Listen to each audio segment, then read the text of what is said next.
اعوذ باللہ من الشیطان الرجیم بسم اللہ الرحمن الرحیم ہم نے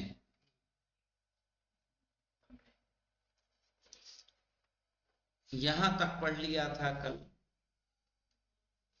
کہ متوکل نے بہانے سے ابن ہرثمہ کے ذریعے 300 ساتھی اس کے ساتھ بھیجے گئے تھے. جب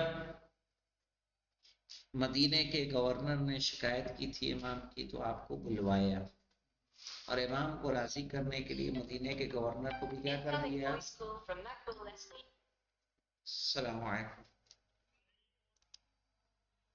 تو امام کو پورے سفر کے حالات ہم نے پڑھ لیے تھے. ٹھیک ہے, آج ہم پڑھنے جا رہے ہیں امام کا سمرہ میں داخل ہونا, کہ جس دن امام علیہ السلام سامرہ میں داخل ہوئے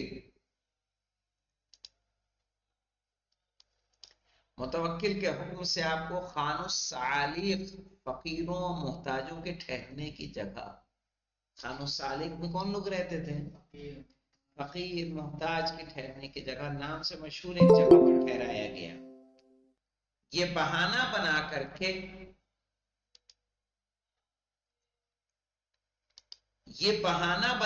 کے ابھی آپ کے قیام کرنے کی جگہ تیار نہیں ہے. صحیح ہے نا؟ یعنی یہ دیکھیے شال بازیاں کس طرح کی تھی. امام کو ایسے یہ کس لیے کیا گیا تھا؟ امام کی توہین کے لیے.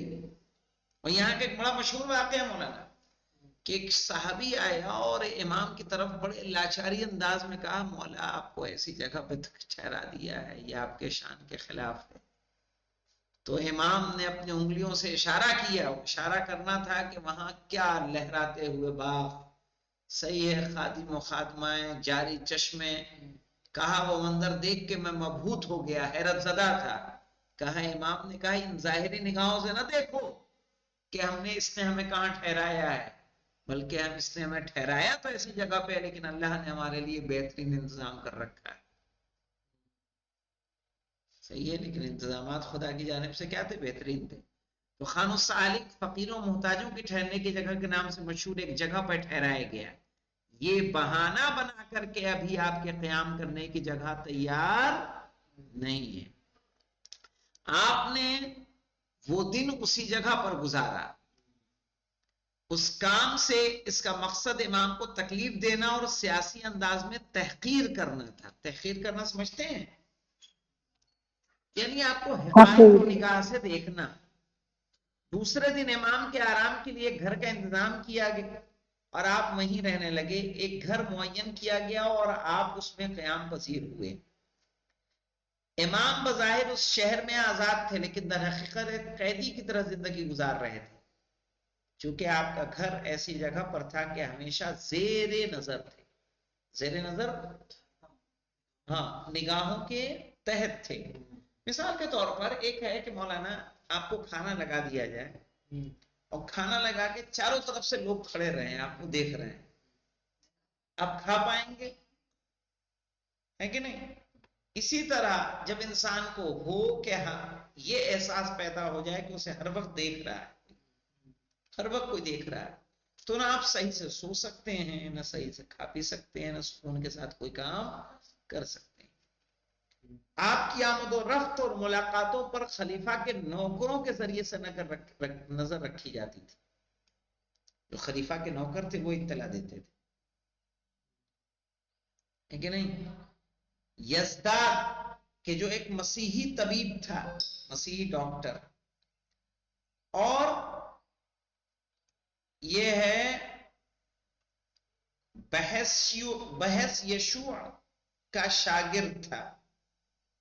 امام کو مجبوراً سامرہ لائے جانے کی طرف اشارہ کرتے ہوئے کہتا ہے کہ اگر کسی کو علم غیب ہے تو صرف وہی شخص ہے, اس کو یہاں لے کر آئے ہیں تاکہ لوگ اس کی طرف مائل نہ ہو سکیں, چونکہ اس کے ہوتے ہوئے لوگ اپنی حکومت کے لیے خطرہ محسوس کرتے ہیں. اگر وہ مدینے میں رہتے تو کیا ہوتا؟ لوگ ان کی طرف رجوع کرتے.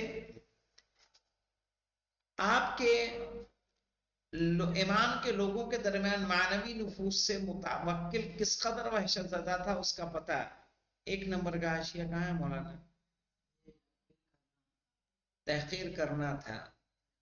جیسا کہ صالح بن سعید جیسے افراد اس مطلب سے باخبر تھے، وہ کہتے ہیں یہ لوگ ہمیشہ سے آپ کے نور کو بجھانے کی کوشش میں ہیں، اور اس بنا پر آپ کو اس پست اور حقیر مصور خانے میں ٹھہرایا گیا. صحیح ہے. اب اس جگہ پہ اگر ہم یہاں آپ کو اس سے پڑھ کے سنا دیں، جہاں تک مجھے یاد آتا وہ بات میں نے یہاں پڑھی کہ ہاں یہاں پہ دیکھیے مولانا، اور حکم تھا کہ متوکل کا کہ انہیں فقیروں کے ٹھہرانے کی جگہ پر اتارا جائے، چنانچہ آپ کو خان الصالح میں اتارا گیا. وہ جگہ بدترین تھی، وہاں شرفا نہیں جایا کرتے تھے. ایک دن صالح بن سعید نامی ایک شخص جو آپ کے ماننے والے تھے آپ کی خدمت میں حاضر ہوئے اور کہنے لگے مولا یہ لوگ آپ کی قدر و منزلت پر پردہ ڈالنے اور نور خدا کو بجھانے کی کس قدر کوشش کرتے ہیں. کجا حضور کی ذات اقدس اور کجا یہ قیام گاہ. تو یہ کہاں ہے آپ کی ذات اور کہاں یہ قیام؟ حضرت نے فرمایا صالح تم دل تنگ نہ کرو، میں اس کی عزت افزائی کا خواہاں اور ان کی کرم گستگری کا جویا نہیں ہوں، یعنی مجھے ان سے کچھ مہربانی کی امید نہیں ہے. خداوند عالم نے آل محمد کو جو درجہ دیا ہے اور جو مقام عطا فرمایا اسے کوئی چھین نہیں سکتا. تو عز من تشاء تذل من تشاء بیدک الخیر. اے صالح بن سعید، میں تمہیں خوش کرنے کے لیے بتانا چاہتا ہوں کہ تم مجھے اس مقام پر دیکھ کر پریشان نہ ہو. خداوند عالم نے یہاں بھی میرے لیے بہشت جیسا بندوبست فرمایا ہے.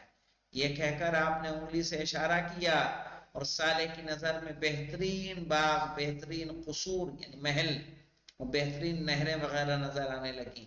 صالح کا بیان ہے کہ یہ دیکھ کر مجھے قدرے تسلی ہو گئی. یعنی امام بظاہر رہ کہاں رہے ہیں؟ ایک ٹوٹے پھوٹے جگہ پہ، پست جگہ پہ، لیکن اس کے باوجود صحیح ہے کہا اللہ نے ہمارے لیے یہاں بھی کیا کر دیا ہے؟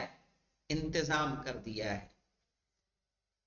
تو کہہ رہے ہیں امام کے لوگوں کے درمیان معنوی نفوس سے متوکل کس قدر وحشت زدہ تھا کہ اس کا پتہ آپ کے ٹھہرنے کی جگہ سے پتہ چلتا ہے کہ جسے متوکل نے آپ کے لیے منتخب کیا تھا. ایسے میں مولانا وکالت بذریعہ ارتباط بنا. چونکہ ہمارے 10ویں امام علی نبی علیہ السلام کی زمانہ وہ ہے کہ یہیں سے 12ویں امام کی تمہید شروع ہوتی ہے. سمجھ رہے ہیں؟ تمہید کیوں؟ کیونکہ سب سے پہلے وکلا کا استعمال باقاعدہ طور پر اگر کسی نے کیا ہے تو ہمارے 10ویں امام ہیں. کیوں؟ کیونکہ زمانہ بعد میں آنے والا ایسا تھا کہ ہمارے امام پردے غیب میں رہنے والے تھے. اگر امام ایک پردے غیب میں چلے جاتے تو کیا کوئی اگر عالم دین کسی کو حدیث بتاتا، کسی کو دین کے احکام بتاتا، کوئی اس سے بات کو قبول کرتا؟ نہیں کرتا. لیکن ہمارے 10ویں امام نے شروع کیا کہ جگہ جگہ الگ الگ شہر میں اپنے وکیل معین کیے اور حکم دیا اپنے شیعوں کو. ایک خط ان کو دیا، ایک خط شیعوں کے نام لکھا وہاں کے کہ تم ان کی بات کو تسلیم کرو، جو یہ فتویٰ بتائیں اسے مانو، جو یہ مسائل بتائیں اسے مانو، یہ تمہارے درمیان ہمارے کیا ہے؟ معتمد ہیں. اور اس سے کیا ہوا؟ شیعوں میں ایک ماحول ہوا کہ امام اگر کسی کو بنا دیں تو کیا ہو؟ ہمیں اس کی بات کو تسلیم کرنا ہے، اپنی امانتیں اس کے حوالے کرنی ہیں. ورنہ آج کا بھی شیعہ کہتا ہے کہ ہم تو امام ہی کو اپنا خمس دیں گے، کیوں دیں مرجع کو. لیکن یہ ہمارے ارتباط کہاں سے شروع ہو رہا ہے؟ 10ویں امام امام علی نبی علیہ السلام سے. والحمدللہ رب العالمین. اللہم صلی علی محمد وآل محمد. ارچن خدا حافظ. خدا